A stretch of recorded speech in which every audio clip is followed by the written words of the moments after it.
అవిశ్వాసాన్ని చూసి, అల్ప విశ్వాసాన్ని చూసి గాలిని గద్దించి సముద్రాన్ని కూడా గద్దించి నిమ్మళమైపోయాయి. లేచిన తుఫానులు, కొట్టిన అలలు ప్రభువు గద్దిస్తే నిమ్మళమవుతుంది.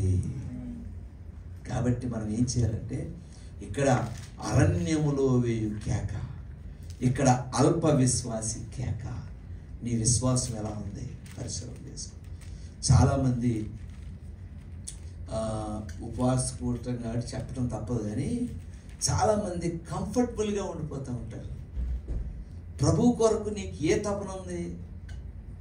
ప్రభు కొరకు జీవించడానికి నీకు ఎటువంటి సమర్పణ కలిగిన జీవితం ఉంది? ఏమండి, అంధకారంలోంచి రక్షించబడిన మనుషులు కేకలు వేసి ప్రభువుని స్తుతిస్తూ ఉన్నారు. దావీదు దేవుని మందసాన్ని తీసుకొస్తూ నాట్యమాడుతూ ఉన్నాడు. ప్రభువును స్తుతించడానికి నీకు ఒక జీలు ఉండాలి.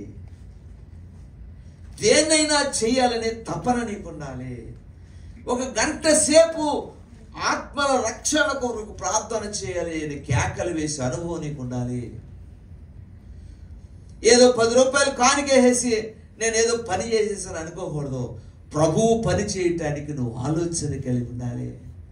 దేవుడు నిన్ను నన్ను పోషిస్తూ, దేవుడు నీకు నాకు స్థితిగతులు ఇచ్చినప్పుడు, మన దేశంలో తిండి లేక చనిపోతున్న వారు, పేదరికంలో ఉన్నవారు, పేదలు, రూరల్ ఏరియాలో 1000 రూపాయలు 2000 రూపాయలు కూడా సేవ లేక, పోషణ లేకుండా ఉన్నవారు ఉన్నారు. ఎవరు పోషిస్తారు వాళ్ళనే? పాస్టర్ గారు చెప్తేనేమో పాస్టర్ గారు డబ్బులు అడుగుతున్నాడు అంట. మరి మీకు రావాలి ఆలోచనలు, మీకు రావాలి కదా తలంపులు. మీరు ఒక 5000 పంపిస్తే అక్కడున్నవారు పేదలు భోజనాలు చేస్తారుగా. నెలలో ఒకసారి చేస్తున్నావా? సంవత్సరానికి ఒకసారి చేస్తున్నావా? నీ బాధ్యత ఏది? నా బాధ్యత ఏది? భారం ఉండాలి. ప్రభువు కొరకు భారం ఉండాలి. ప్రభువు కొరకు ఏదో ఆరాధనకు వచ్చి భక్తి చేసి పాటలు పాడి వెళ్ళిపోతే, వాక్యం చెప్పి వెళ్ళిపోతే పని అవుదండి. భారము కలిగిన వాడు కేకలు వేసి ప్రభువుని స్తుతిస్తాడు. కుంటోడు స్వస్థపరచబడిన వెంటనే శృంగార దేవాలయానికి వెళ్ళిపోయి వారితో కలిసి కేకలు చేస్తా ఉన్నాడు. కుంటోడి కాళ్ళు ఎత్తి ఎలా ఉంటుందండి? ఆడు చచ్చిపోయే వరకు ప్రభుని విడిచిపెట్టాడు. అది అందుకనే ఇవాళ రేపు కంఫర్ట్గా ఉన్నవాడు ప్రభువుకి ఏమి ఉపయోగకరంగా లేడో.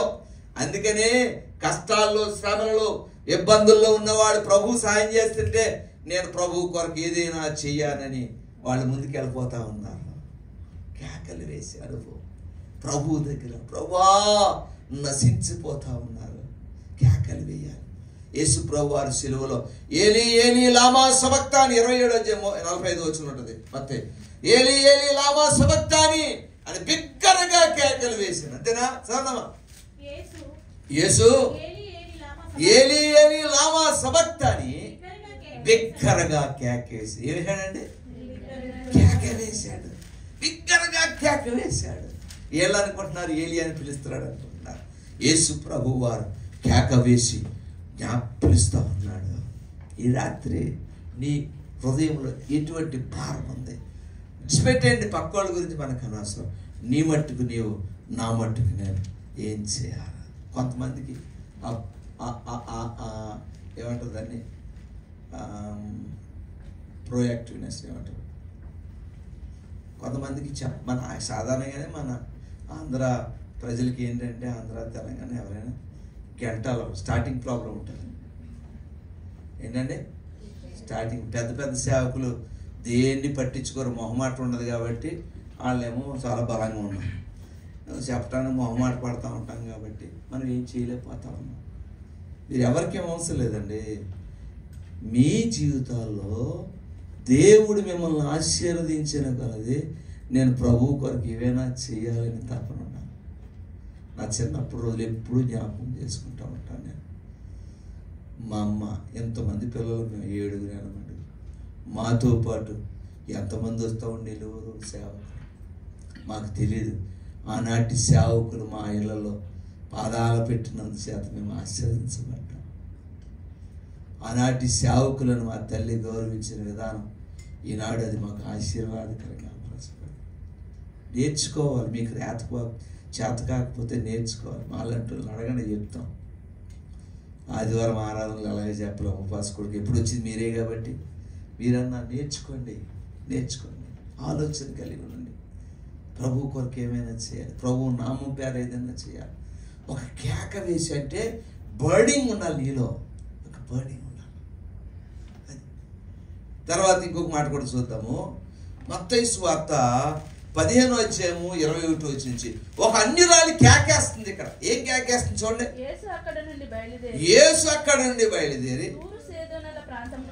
వెళ్ళగా ఇదిగో ఆ ప్రాంతం నుండి కనాను స్త్రీ ఒకటి వచ్చి ప్రభువా, అది ప్రభువా అంటలేదు, ప్రభువా దావీదు కుమారుడా అన్నాడు, నన్ను కరుణింపుము, నా కుమార్తె దయ్యం పట్టి బహుబాధపడుచున్నదని కేకలు వేశాను. కేకలు వేయటం అంటే ఏంటి సందర్భం?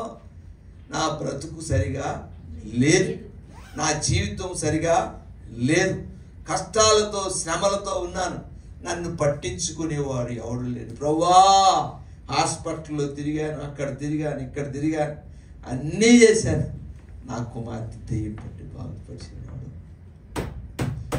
దావీదు కుమారుడా యేసు, నా కుమార్తెను దెయ్యం పట్టి బహుబాధపడుచున్నదని కేకలు వేశాను. మనిషికి కష్టం ఉన్నప్పుడే కేకలేస్తాడు. కేక వేసే అనుభవం అంటే ప్రభువు దగ్గరే, ప్రభు మన సమస్యని వినేటంతగా ప్రభు సందులో మొదలుపెట్టడం. కాబట్టి విశ్వాసులమైన మన జీవితాల్లో ఎప్పటికీ అవిశ్వాసం అనేది రాకూడదు. ఎందుకు రాకూడదు అంటే వస్తుంది, కానీ దాన్ని వాక్యం చేత చేయించాలి. అందుకే నేను అనేక మార్లు సంఘాన్ని నొక్కి ఒక్కాడిస్తూ ఉంటాను. మన జీవితంలో ఏదో అయిపోతుందని మనం భయపడతాం. విశ్వాసానికి అవిశ్వాసానికి వ్యత్యాసం చాలాసార్లు చెప్పాను నేను. విశ్వాసం అంటే ఏంటి అసలు? నేను చెప్పిన స్టేట్మెంట్ ఏంటి? విశ్వాసం అనేది ప్రతికూల పరిస్థితుల్లో కూడా దేవుడు కార్యం చేస్తాడని నమ్మటమే విశ్వాసం. అంటే ఇప్పుడు నావ అలల చేత కొట్టబడుతుంది కదా, మునిగిపోతుంది, కానీ ఆ ప్రతికూల పరిస్థితుల్లో కూడా యేసయ్య మమ్మల్ని లేవనెత్తుతాడు అని నమ్మటమే విశ్వాసం. అవిశ్వాసానికి విశ్వాసానికి తేడా ఏంటి? అవిశ్వాసం ఏం చేస్తుందంటే జరగలేదు కానీ అది జరిగిపోతుందేమో అని భయపడిపోయి మనము కంగారు పడిపోతాం చూడండి, అది అవిశ్వాసం. ఉద్యోగం పోయిందా? ఇప్పుడు ఆ ఉన్న 100 మందిలో అక్కడి నుంచి ఉద్యోగం తీసుకుంటా వస్తున్నారు లైన్. ఈవేళ వెళ్తే 10 మంది తీశారు. ఇప్పుడు ఏంటి న్యూస్ ఏంటంటే ఉద్యోగం తీసేస్తున్నారని తెలిసింది. ఇప్పుడు లోపల ఏమవుతుంది మనకి? తీసారా? అవిశ్వాసం ఏం చేస్తుంది? వెంటనే మనకి ఎక్కడికి వెళ్ళిపోద్ది? ఉద్యోగం పోతే ఎలాగా, లోన్ కడితే ఎలాగా, భార్యని ఎలా పోషించుకోవాలి, పిల్లల్ని ఎలా పోషించుకోవాలి, ఈ చీటీ ఎలా కట్టాలి, ఇది ఎలా కట్టాలి, ఇది ఉద్యోగం పోయింది అసలు మాట్లాడక. మరి ఇప్పుడు ఎన్ని ఆలోచనలు వచ్చేసి, ఎన్ని ఆలోచనలు, ఒక ఆలోచన కాదు, అది అవిశ్వాసం. ఉద్యోగాలు పోతా ఉన్నాయిగా, ఓకే, ఎంతవరకు నన్ను పోషించి కాపాడింది దేవుడు. ఈ ఉద్యోగం పోతే దేవుడు ఇంకోటి ఇస్తాడని ప్రభు నామంలోను విశ్వాసం ఉంచటమే అది విశ్వాస యొక్క లక్ష్యం. అదన్నమాట, గుర్తుపెట్టుకోండి. ఇంతవరకు నడిపించిన, ఇంతవరకు పోషించిన, ఇక ముందు కూడా నడిపించి పోషించే దేవుడి స్తోత్రం.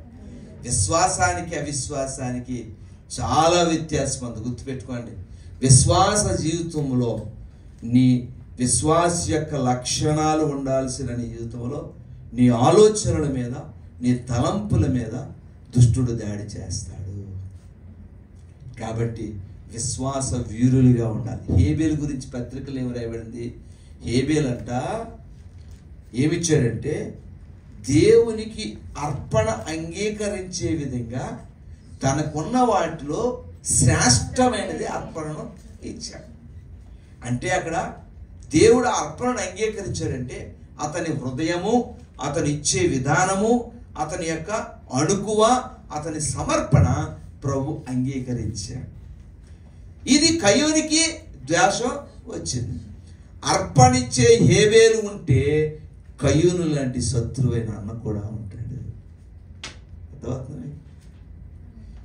మనము దేవుని కొరకు అర్పణ కలిగి జీవించే వారంగా ఉంటే కయ్యూను లాంటి వాడు లేస్తూనే ఉంటాడు.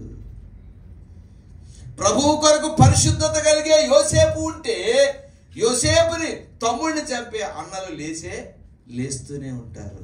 కానీ అన్నల తర్వాత కాళ్ళకు మొక్కి దాసోహమయ్యారు. హేబేలు చనిపోయి ఆ నీతిమంతుని రక్తము ఆ యొక్క నేలలో వచ్చి దేవునికి మొరపెడతాం. కాబట్టి మన విశ్వాసము మన జీవితాల్లో కలిగి ఉండాలి. ఇక్కడ ఈమె బహుగా కేకలు వేస్తూ ఉంది. కుమార్తె దెయ్యం పట్టి బహు బాధపడుతూ ఉంది. ఎక్కడి నుంచి వచ్చింది ఈమె? తూరు సీదోను నుంచి వచ్చింది. తూరు సీదోను నుంచి వచ్చి కనాను నుంచి వచ్చి ప్రభు దగ్గరికి వచ్చింది. వచ్చినామే అలాగే వేచి చూడలేదు, కేకలు వేస్తా ఉంది. ఎందుకు కేకలు వేస్తుంది? తన కుమార్తె దెయ్యం పెట్టి బహుబాధపడతా. కాబట్టి నువ్వు నేనేం చేయాలి? కేకలు వేసే అనుభవం కావాలి ప్రభు దగ్గర. కేకలు వేసే అనుభవం అంటే ప్రార్థించే అనుభవం కావాలి. ప్రభువు కొరకు ఏదైనా చేయాలని అనుభవం ఉండాలండి. మీకు లేకపోతే ఒకవేళ ఆలోచన చెప్తే, నేను ఈ మధ్యకాలంలోనే కొంచెం ధైర్యం తెచ్చుకుంటా ఉన్నాను ఇలాంటివి చెప్పడానికి. గత కాలాల్లో అసలు చెప్పేవాడినే కాదు. ఎందుకంటే ఫైనాన్స్ మ్యాటర్స్ రాకుండా కానీ ఇంతకాలం మినిస్ట్రీని దేవుని కృప చొప్పున సమర్పణ మేరకు నేను పాస్టర్ గారు చేసుకుంటా వచ్చాను. కానీ ఎంతో చేయాలని ఉంది నాకు, కానీ చేయలేకపోతా ఉన్నాను. ఎంతో చేయాలని ఉంది. మరలా ప్రభువా నా భార్యని జ్ఞాపకం చేసుకో, నీ దాసురాలి గవర్నమెంట్ ఇచ్చాడు. ఎంతని చేస్తాం? సంఘం నుంచి ఎంత ఉందని చేస్తాం? మనం చెయ్యాలంటే మనకు శక్తి, ప్రార్థన చేయాలి. మరి ఎలా చేస్తాం? కానీ చెయ్యాలి. చెయ్యకపోతే ప్రభు నిన్ను నన్ను లెక్కడుగుతాడు. మనం ఒక రోజు కూర్చుని భోజనం చేసేసాం అనుకోండి, 300 కొట్టాము, 200 రూపాయలు. 200 అంటే 5,000 రూపాయలు. 5,000 రూపాయలతో 5 కుటుంబాలు బతుకుతాయి. ఏం చేయాలి అప్పుడు? మనిషికి నొప్పి తగలకపోతే దాని భారం తెలీదు. నొప్పి వస్తే తెలుస్తాడు. నేనేమంటానంటే మిమ్మల్ని, మీరందరూ సంఘానికి ఉపాసనకు వచ్చేవాళ్ళు అసలైన విశ్వాసులు. వాళ్ళు కాదని నేను అంటలేదు, దేవుని స్తోత్రం, వాళ్ళకి అవకాశం లేదు. కాబట్టి మీరు ఒక యోధులుగా, ప్రార్థనా యోధులుగా, ప్రభువు కొరకు ఒక సమర్పణ కలిగిన మనుషులుగా మీరు ఉండాలి. దాని కొరకు మీకు ఆలోచనలు రాకపోతే సేవకురాలను అడగాలి, మేము ఆలోచనలు ఇస్తాం. మాకున్న భారం, మాకున్న దర్శనం మీరు అర్థం చేసుకోలేరు. కానీ మీకు దర్శనం లేకదు కాబట్టి సంఘంలో చేర్చబడి మీరు మా సేవకుల యొక్క దర్శనంలో మీరు పాలు పంపులు పొందాలి. పాలు పంపులు గత కాలంలో చెప్పి 2 సార్లు అడిగాం కాబట్టే ఒకసారి ఏజెన్సీ ఏరియాలో సంఘం కట్టగలిగాం. అనేక మందికి సేవకులు. ఆ నవీన్ పడిపోతే 9,000 దినాల వరకు సంఘం ద్వారా ఖర్చు పెట్టగలిగాం. ఇది అందరూ అనుకుంటే రైట్, ఒక వ్యక్తి. కానీ మరి ఎప్పుడు చేస్తాం మనం?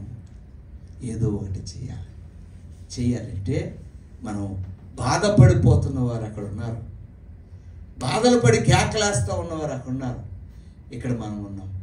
మనం ఇచ్చే 1 రూపాయి వాళ్ళకి అది ఆశీర్వాదకరంగా ఉంటుంది. కాబట్టి ఏదైనా చేయాలి. అప్పుడప్పుడు అనుకుంటూ ఉంటాం,